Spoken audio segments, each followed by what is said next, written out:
So untuk genetik ini, benda pertama yang kita perlu tahu adalah pembahagian sel. Pembahagian sel di mana kita perlu tahu ada dua jenis pembahagian sel yang berlaku dalam badan kita.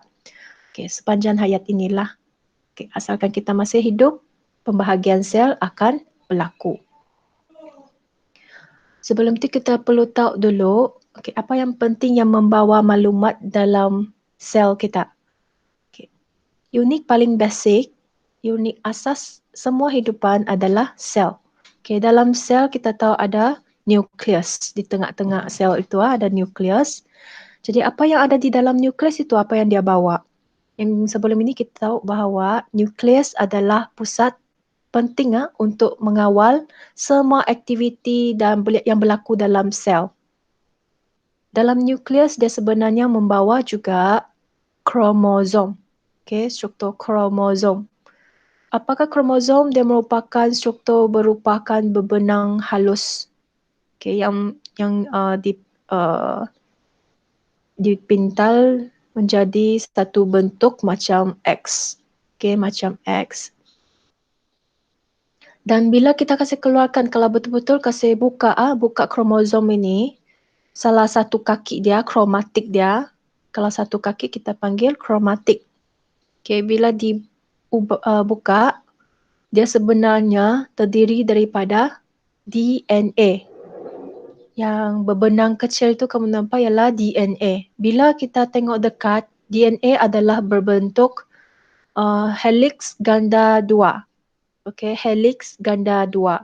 Dia macam satu tangga, satu anak tangga yang pusing-pusing lah. Dia punya struktur. Terdiri daripada apa? DNA terdiri daripada nukleotida. Nukleotida. Nukleotida ini dia merupakan sejenis bahan komposisi kimia yang ada di dalam sel kita. Dan bila kita tengok dengan dekat lagi, dalam DNA dia mengandungi gen. Setiap pasangan tu gen-gen. Satu section, contohnya dari sini ke sini, dia merupakan gen. Unik asas pewarisan yang boleh menentukan ciri-ciri individu, seseorang individu. Maksudnya di sanalah kita bawa ciri rambut kita kerinting kah, lurus kah, anak mata kita warna brown kah, warna biru kah, ataupun warna kulit kita cerah kah, gelap kah, semua dibawa oleh gen yang ada dalam DNA kita, di mana DNA ini membentuk kromosom. Kromosom dibawa di dalam nukleus. Sebelum kita masuk dengan lebih teliti ke pembahagian sel, kita perlu tahu dulu hubungan antara semua ini. Kita perlu tahu dalam sel ada nukleus. Dalam nukleus ada kromosom, dia bawa kromosom. Berapa kromosom yang kita bawa? Nanti kita akan bincangkan berapa kromosom yang manusia ada. Dan seterusnya, kromosom itu terdiri daripada DNA. DNA membawa gen yang mengandungi pewarisan yang menentukan ciri-ciri individu. Ini adalah satu raja daripada buku teks juga rasa. Dia menunjukkan kaitan hubungan antara kromosom, gen dan juga DNA. Kromosom mengandungi DNA. DNA mengandungi gen. Ini adalah struktur kromosom, bentuk dia macam satu X yang disambungkan dengan satu struktur dipanggil sebagai centrome. Tengah-tengah ini dipanggil sebagai centrome.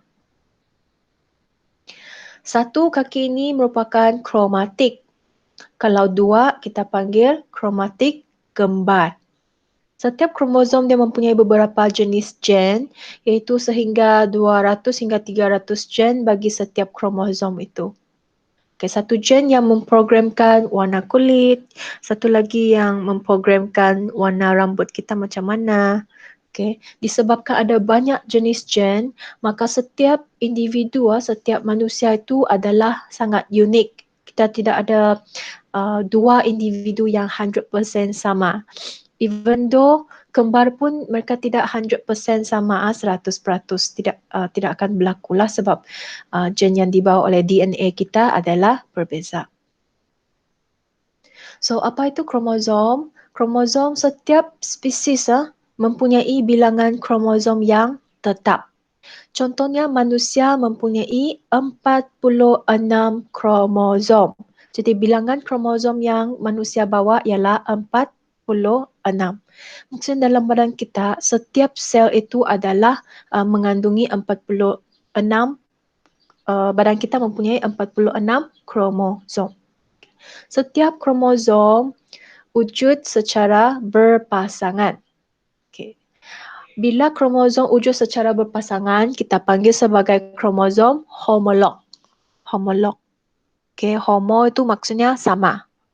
Okay, sama. Homolog. Susunan kromosom homolog pula dipanggil sebagai kariotip.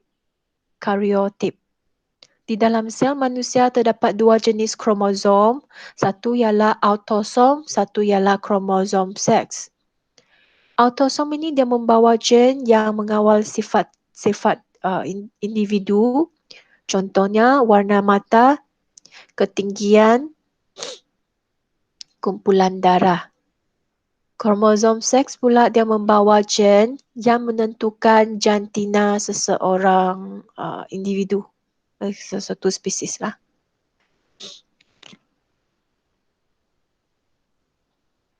Okay, kita pergi tengok dengan lebih jelas kariotip lelaki dan kariotip perempuan.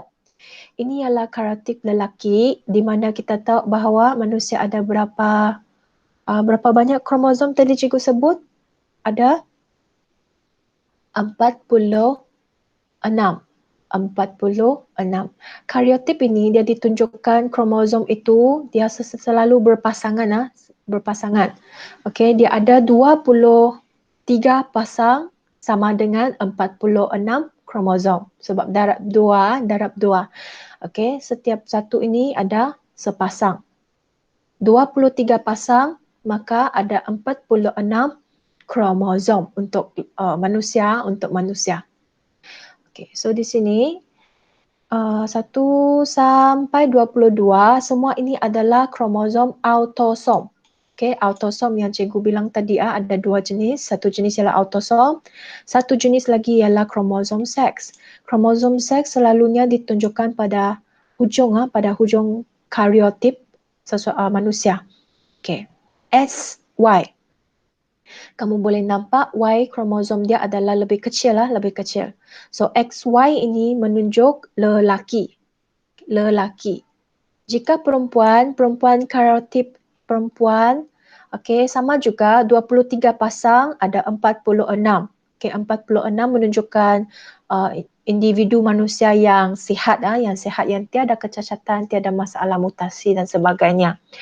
So, pada pasangan kromosom seks yang paling last itu, XX menunjukkan seseorang itu adalah perempuan. Okay, adalah perempuan. Okay, setakat ini okey-kah? Jelas? Boleh cikgu dapat respon? Kamu respon cikgu dengan buka mic dan boleh jawablah. Lepas tu kamu off mic kamu semula. Okey, Madam. Thank you. Okay, thank you. Cikgu teruskan. So next, 23 pasang kromosom iaitu sama dengan 46 kromosom. Okay, 23 pasang, 22 adalah autosom, satu pasang lagi ialah kromosom seks. Okay, untuk autosom dia menentukan sifat-sifat kita lah iaitu struktur, tekstur rambut, okay, warna kulit, kita punya kumpulan darah.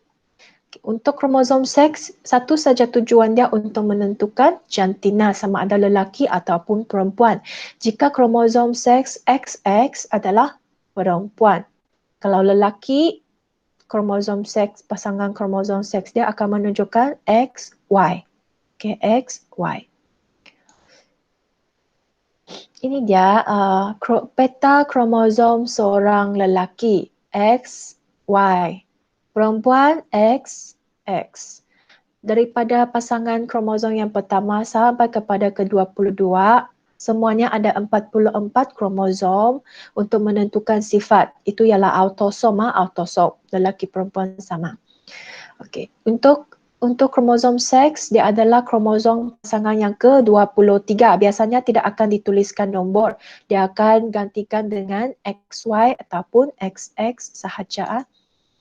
So, mitosis dan meiosis, inilah dua pembahagian sel, pembahagian sel yang berlaku dalam sel. Mitosis dan meiosis. Meiosis, M-E-I-O-S-I-S, meiosis. Okay, meiosis, pembahagian sel ada dua jenis, mitosis dan meiosis. Oh ya, cikgu terlupa mau isi kemarin, cikgu mau isi ini ya, manusia. Okay, dalam di manusia, meiosis ini berlaku di mana? Manusia, mitosis berlaku dalam sel soma. Sel soma. Sel soma maksudnya semua sel di badan kita. Okay, kecuali sel dalam organ pembiakan. Okay, semua sel dalam badan kita. Sel soma, sel badan lah, sel kulit menjalankan mitosis, sel hati menjalankan mitosis, sel jantung menjalankan mitosis. Berlaku dalam sel soma, S-E-L-S-O-M-A, sel soma. Dan kalau bagi tumbuhan, mitosis ini berlaku pada sama juga sel soma. Okay, dia berlaku dalam sel soma. Biasanya kalau dalam tumbuhan, dia akan berlaku di hujung-hujung akar dia supaya akar dia memanjanglah untuk mencari air. Dan hujung pucuk tumbuhan pun ada berlaku mitosis supaya dia pertumbuhan berlaku. Tumbuh lebih banyak daun, semua itu melibatkan mitosis. Dan juga tisu kambium pada batangnya supaya batangnya semakin besar. Okay, itu untuk tumbuhan. Mitosis ini dia menghasilkan dua sel anak pada akhirnya. Maksudnya satu sel bila dia pembahagian berlaku, dia bahagi menjadi dua sel anak. Yang terbahagi itu ialah sel anak, kita panggil dia sel anak. Sel induk ialah sel parent cell lah, ibu bapa dia. Dan sel yang terhasil selepas mitosis kita panggil sel anak. Okay, bilangan kromosom sel anak dia adalah sama dengan sel induk. Contohnya jika sel induk dia ada 46 kromosom, anak dia pun ada 46 kromosom sama. Kandungan genetik nombor 4, kandungan genetik sel anak adalah sama dengan sel induk. Sel induk membahagi sel induk membahagi hanya satu kali sahaja untuk mitosis. Satu kali saja dia membahagi. Dan nombor 6, pindah silang tidak berlaku. Pindah silang tidak berlaku. Pindah silang ini merupakan satu proses di mana kromosom bertukar maklumat. Bertukar maklumat antara kromosom homolog. So, cikgu pergi kepada meiosis. Meiosis ini, kamu perlu ingatlah meiosis ini, dia hanya satu tujuan saja meiosis ini berlaku untuk menghasilkan gamet. Gamet maksudnya ialah sel pembiakan. Meiosis hanya berkaitan dengan sel pembiakan, dia menghasilkan sel pembiakan. Jadi berlaku dalam manusia. Kalau berlaku dalam manusia, meiosis berlaku dalam ovari. Dalam ovari untuk perempuan, dalam testis untuk lelaki. Okey, lelaki, meiosis mereka berlaku dalam testis untuk menghasilkan sperma. Meiosis berlaku pada ovari perempuan untuk menghasilkan ovum. Okay, itu saja dia punya tujuan. Jadi pada tumbuhan sama juga dia akan berlaku dalam organ pembiakan dia, iaitu untuk berbunga dia berlaku pada anther, A-N-T-E-R, anther. Untuk bahagian organ pembiakan betina adalah berlaku pada ovule. Sama jugalah ovari menghasilkan ovule. Meiosis ini dia berbeza dengan mitosis, dia menghasilkan 4 sel anak. Satu sel induk tu dia terbahagi menjadi 4 sel anak. Setiap sel anak itu mengandungi separuh sahaja maklumat ataupun bilangan kromosom dia separuh saja. Jika parents dia ada 4, ada 4 kromosom, sel anak ada 2 sahaja setiap sel anak. Keempat-empat itu semua mengandungi 2 kromosom sahaja, separuh daripada sel induknya. Kandungan genetik sel anak adalah tidak sama dengan sel induk lagi. Dia tidak sama dengan sel induk. Sel induk membahagi 2 kali. Meiosis ada 2 kali berlaku, meiosis 1 dan meiosis 2. Okay. So sampai di sini cikgu boleh minta kamu buka buku teks kamu lah untuk rujukan kamu bahagian meiosis. Dan meiosis kamu boleh nampak ada 2 kali pembahagian. Satu ialah meiosis 1 dan meiosis 2. Meiosis 1 dan meiosis 2. Pindah silang akan berlaku pada meiosis 1. Okey, semasa meiosis 1 di mana dia akan menyebabkan pertukaran maklumat genetik antara kromosom homolog. Okey, dia akan menyebabkan pertukaran maklumat genetik antara kromosom homolog. Ini cikgu ambil daripada buku teks, daripada buku teks muka surat 80 hingga 81. Untuk gambaran yang lebih jelas, cikgu galakkan kamu tengok bukulah sebab dalam slide cikgu hanya boleh gabungkan 2 page itu sebab proses dia adalah bersambungan. Okey.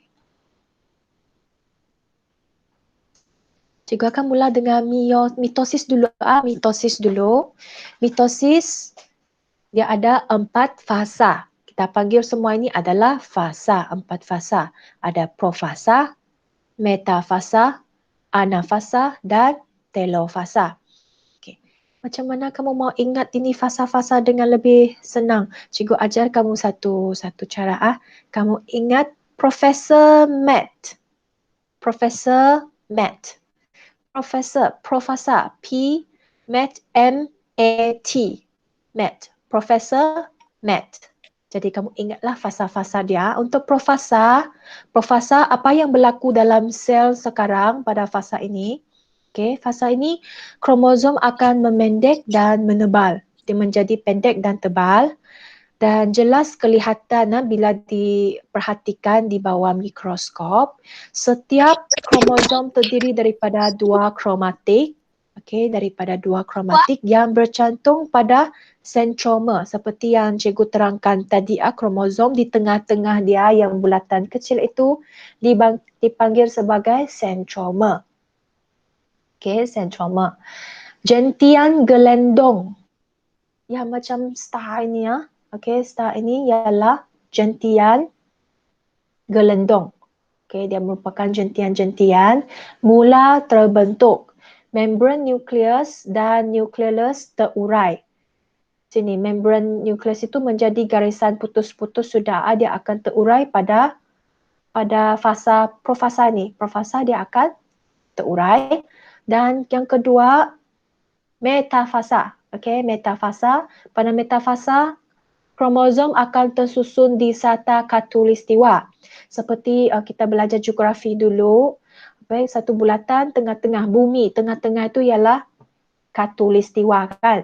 Khatulistiwa. Jadi dalam sel pun kita akan gunakan istilah sata khatulistiwa. Di mana di tengah-tengah sel itu mereka akan tersusun pada metafasa dan gentian gelendong melekat pada sentroma. Melekat pada sentroma. Seperti yang ditunjukkan dalam gambar ini, gentian gelendong. Dia akan gabungkan. So pada anafasa, sentroma membahagi 2. Okey, membahagi dua. Dia terbahagi di tengah-tengah itu seperti yang dalam larja itu. Dan setiap kromatik kembar berpisah dan bergerak ke kutub sel bertentangan. Ini kutub sebelah, kutub yang sebelah lagi. Jadi mereka akan bergerak ke kutub sel yang bertentangan. Dan pada telofasa, telofasa kromatik sampai ke kutub bertentangan. Mereka sudah sampai ke destinasi dia. Membran nukleus dan nukleolus akan terbentuk semula. Terbentuk semula seperti begini. Dan selepas Profesor Matt itu 4 fasa itu, lepas itu sitoplasma akan membahagi. Sitoplasma membahagi dan makin dekat membran sel itu, dua sel anak yang mempunyai bilangan kromosom dan maklumat genetik yang sama dengan sel induk akan terbentuk. Terbentuk. Sel anak yang terhasil ini adalah sama dengan induk sebelum menjalankan mitosis. Sampai sini ada masalah? Ada masalah sampai sini? Oh, masih lagi Heidi saja. Sudah. Heidi. Thank you. So juga akan teruskan untuk meiosis. Meiosis seperti yang cikgu bilang dia ada dua fasa. Dua pembahagian, dua kali pembahagian iaitu meiosis 1 dan meiosis 2. Maka Profesor Matt tadi tu pun ada dua kali. So kamu ingat ada profasa, metafasa, anafasa, telofasa 1 dan profasa, metafasa, anafasa, telofasa 2. Ada dua kali pembahagian untuk meiosis. So untuk profasa 1, profasa 1A, dia lebih kurang sama dengan mitosis tadi. Hanya apa yang berlaku di sini, tengok profasa 1 adalah sama. Kromosom memendek, menebal, menjadi jelas, kelihatan kromosom homolog berpasangan, pindah silang berlaku, iaitu pertukaran maklumat genetik antara kromosom homolog berlaku. Dia tukar maklumat antara kaki kromatik itu. Dia sudah besarkan satu bulatan itu, kamu boleh nampak kaki kromatik telah bersilang. Itu sebab kenapa nama dia dinamakan pindah silang. Bila kaki kromatik bersilang, mereka pindah maklumat untuk kamu. Senang ingat Jadi di mana kamu boleh nampak warna kromatik itu telah berubah. Simbolik pertukaran maklumat berlaku. So jangan lupa pindah silang berlaku pada profasa 1. Profasa 1. Seterusnya metafasa 1. Kromosom homolog dia tersusun di sata khatulistiwa. Tersusun di sata khatulistiwa. Jentian gelendong melekat pada sentroma. Anafasa kromosom homolog berpisah dan bergerak ke kutub yang bertentangan. Telofasa sitoplasma membahagi, peringkat akhir meiosis 1 akan tamat. Apabila mitosis sitoplasma itu membahagi, meiosis 1 akan berakhir di sinilah telofasa 1. Selepas itu dua sel anak ini yang hasil daripada meiosis 1 akan masuk ke peringkat profasa 2. Profasa 2. Dalam profasa 2, jentian gelendong terus mula terbentuk. Terus mula terbentuk. Dan metafasa 2 kromosom tersusun di sata khatulistiwa, jentian gelendong melekat pada sentroma, dan anafasa 2 sentroma membahagi dua kromatik kembar berpisah dan bergerak ke kutub sel yang bertentangan. Mereka akan ditarik ke kutub yang bertentangan. Sitoplasma membahagi dan telofasa. Pada telofasa 2 ini telofasa 2, 4 sel anak yang tidak seiras dan mempunyai bilangan kromosom separuh daripada bilangan kromosom sel induk akan terbentuk. Tadi sel induk dia adalah begini. Ada 4 kromosom, tetapi sel anak dia masing-masing hanya mengandungi 2. 4 sel anak terhasil masing-masing mengandungi 2 kromosom sahaja, dan setiap satu tu kamu bandingkan. Memang maklumat yang dibawa tu tidak sama antara satu sama lain. Masing-masing mempunyai ciri yang berbeza. Okay, warna itu berbeza.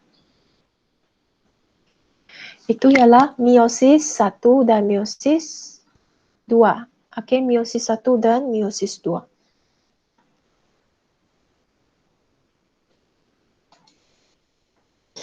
So, mitosis dan meiosis, persamaan dia adalah bulatan warna oranye ini warna merah. Persamaan dia dua-dua replikasi DNA, dua-dua menjalankan replikasi DNA. Maksudnya mereka replikat macam duplikat DNA mereka untuk menghasilkan sel anak, dan pembahagian sel berlaku dalam kedua-dua pembahagian sel. Perbezaan dia, mitosis berlaku di sel soma, tetapi meiosis berlaku di sel pembiakan. Okey, di sel pembiakan. Mitosis dia menghasilkan 2 sel anak sahaja. Meiosis menghasilkan 4. Mitosis tidak ada pindah silang. Meiosis ada pindah silang. Mitosis sel anak dia seiras dari segi genetik. Meiosis sel anak dia berbeza dari segi genetik. Mitosis tiada variasi. Variasi di sini merujuk kepada kepelbagaian. Okey, sebab disebabkan mitosis dia menghasilkan sel anak yang seiras dari segi genetik. Maksudnya induk dia adalah sama 100% sama dengan sel anak. Jadi tidak ada kepelbagaian berlaku. Meiosis ada variasi. Ada variasi ini, ada kepelbagaian disebabkan oleh sel anak yang dihasilkan berbeza dari segi genetik. Okay. Itu pun ada penjelasan di mana anak-anak walaupun daripada ibu bapa yang sama, tetapi setiap orang anak mempunyai ciri ataupun sifat yang spesifik, yang unik. Okay, yang unik, lain daripada yang lain. Sebab kepelbagaian berlaku semasa sperma dan ovum dihasilkan. Setiap sperma dan ovum adalah sangat unik, sangat special, okay, di mana maklumat mereka adalah berbeza. Mitosis, bilangan kromosom sel anak sama dengan sel induk. Kalau sel induk ada 4, anak pun ada 4. Meiosis pula, bilangan kromosom dia adalah separuh. Okay, separuh daripada sel induk itu. So, ini persamaan dan perbezaan perlu ingat dan perlu hafal. So, sekarang pergi kepada kepentingan mitosis dan meiosis. Mitosis di sini mitosis penting untuk tujuan ini. Satu, untuk proses pertumbuhan. Untuk proses pertumbuhan daripada kita masih lagi bayi, menjadi kanak-kanak, menjadi remaja, menjadi orang dewasa. Dalam setiap peringkat itu, mitosis memang akan berlaku. Mitosis ini berlaku sepanjang hayat kita. Okay, asalkan kita masih hidup, dia akan berlaku. Okay, proses pertumbuhan. Untuk tujuan proses pertumbuhan. Dalam gambar foto 5.1, proses pertumbuhan yang berlaku pada hujung akar tumbuhan. Akar tumbuhan pun dia menjalankan mitosis, tambahkan sel untuk panjangkan akar supaya mencapai kepada air. Kepentingan mitosis yang kedua ialah menggantikan sel yang rosak ataupun mati. Okey, proses menggantikan sel yang rosak di sini. Bila kita ada luka, pada luka, okey, dia akan sembuhkan, dia akan bertambah sel, okey, di mana mitosis sebenarnya berlaku di bawah sel kulit-kulit itu, sel kulit untuk menggantikan sel yang telah rosak disebabkan luka itu. Tujuan kepentingan mitosis yang ketiga untuk pembiakan aseks. Ada organisma unisel organisma unisel, mereka tidak menjalankan proses pembiakan, jadi mereka proses pembiakan mereka melalui jenis aseks. Okay, tidak payah ada betina jantan, tidak payah. Dia akan menjalankan pembelahan dedua untuk pembiakan mereka lah, untuk menambahkan populasi mereka. So untuk meiosis, kepentingan dia hanya satu sahaja, tujuan dia untuk menghasilkan gamet.